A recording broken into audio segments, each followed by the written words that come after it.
I attended the Turkey Rod Run, and Saturday was my day there. This is the Daytona Speedway, so I thought I'd give you a quick update on the state of the construction here at the Speedway.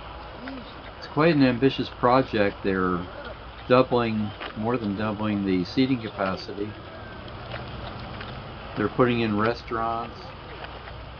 It's going to be quite an endeavor, and it's going to take all of 2015, I believe, to finish up construction.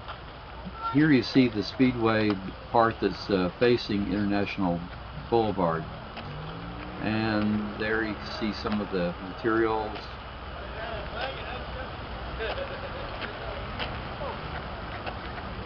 And the front of the Speedway here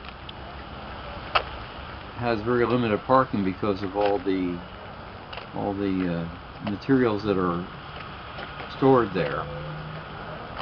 But I think the structural component is pretty much finished.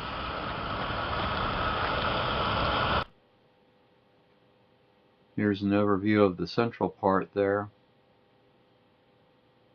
And you're going to see my edge,